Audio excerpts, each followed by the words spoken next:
and welcome to Psycho Power, the podcast where we dive into the rhythms of our bodies to understand ourselves better and discover how the power of our cycle shapes every part of our lives. I'm Isabela, one of your hosts, and today I'm joined by Yenifer and Karen to explore one of the most intricate yet empowering processes of our bodies, the menstrual cycle.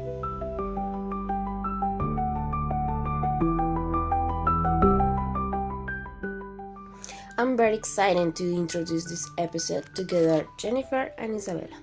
What do you think, Yenifer? I guess many women ask themselves, why do we menstruate? Why us and not the boys? Absolutely. It's one of those questions we rarely stop to think about.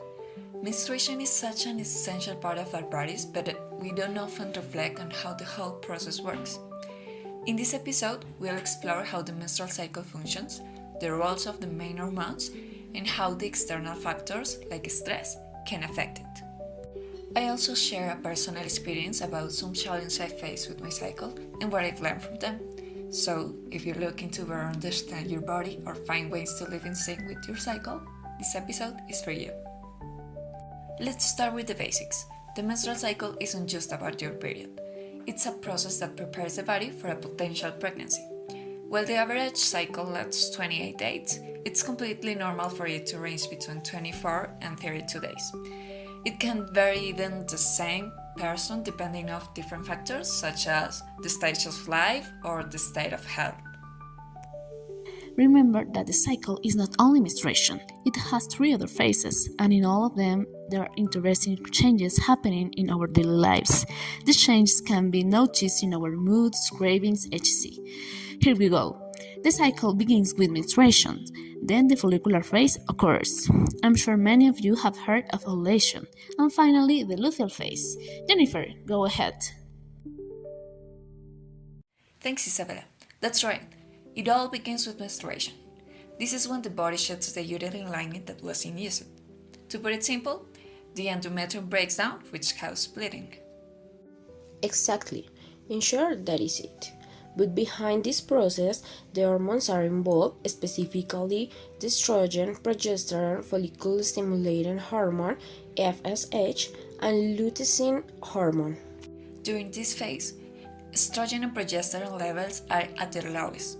That's why many of us feel more tired and have less energy. It's also a time when we tend to turn inward and focus on ourselves. Given this, it's a good idea to use these days to rest, recharge, and prioritize what matters for the upcoming month.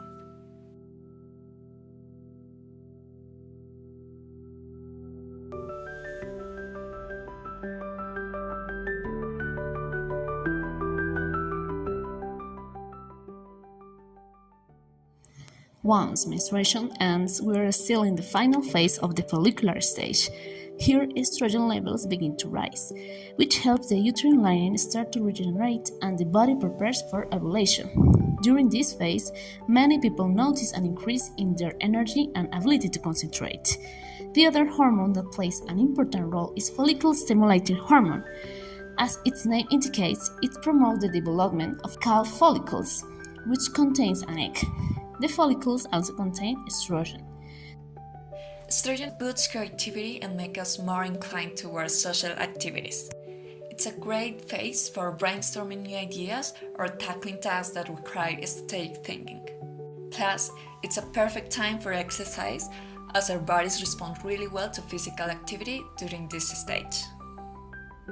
After that, we reach the ovulation. In this phase, the body releases the mature egg. This is the most fertile time of the cycle. Estrogen reaches its peak, and this means an increase in confidence and facility of communication, which makes sense because the body seeks greater chance of reproduction. Here, levels of FSH also increase along with a new hormone, luteinizing hormone or LH. This phase is perfect for taking on challenging projects or collaborative work since we often feel more confident and energized.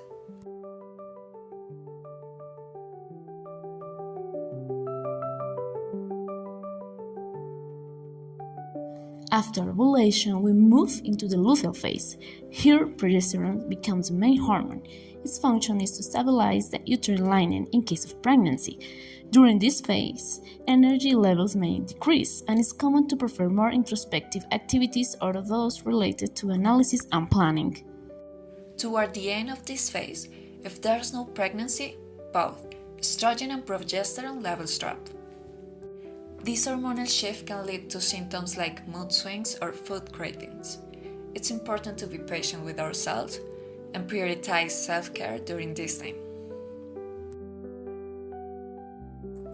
Now, to start talking about the factors that influence our cycle, I would like to share a personal experience. When I started college, I noticed that during exam weeks, my period would often arrive late. At first, I thought it was convenient. No cramps or discomfort during these stressful times, but over time, I realized it wasn't a healthy pattern. That is something that many women can experience. What do you think is the main cause of these delays? It was mostly due to stress.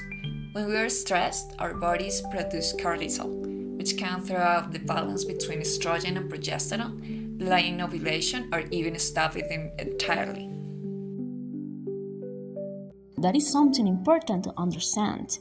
Though it may appear that skipping a period doesn't have consequences, it could produce hormonal imbalances in the long term, tiredness, and major emotional mood changes. Besides stress, other factors like a poor diet, excessive exercise, and certain medications can also impact our cycles. You are right. Restrictive diets or abrupt change in weight can suppress the ovulation. Also, hard training could short the luteal phase. Chronic diseases or some meds as antidepressants also make a difference into regularity of the cycle. Understanding our cycle helps us better plan our activities according to the different phases. For example, we can take advantage of the follicular phase for creative tasks, ovulation for social or high energy activities, and the luteal phase to complete tasks or reflect on what we have achieved. Before concluding this episode, we want to remind you again that knowing our cycle is not just about knowing when our period will arrive. It is a way of understanding our body and adapting our life to feel better. That's all for today's episode. In the next one, we'll dive into premenstrual cycle, what it is, why it happens, and how to manage it. From fatigue to cravings, we'll cover it all, so don't miss it. See you next time.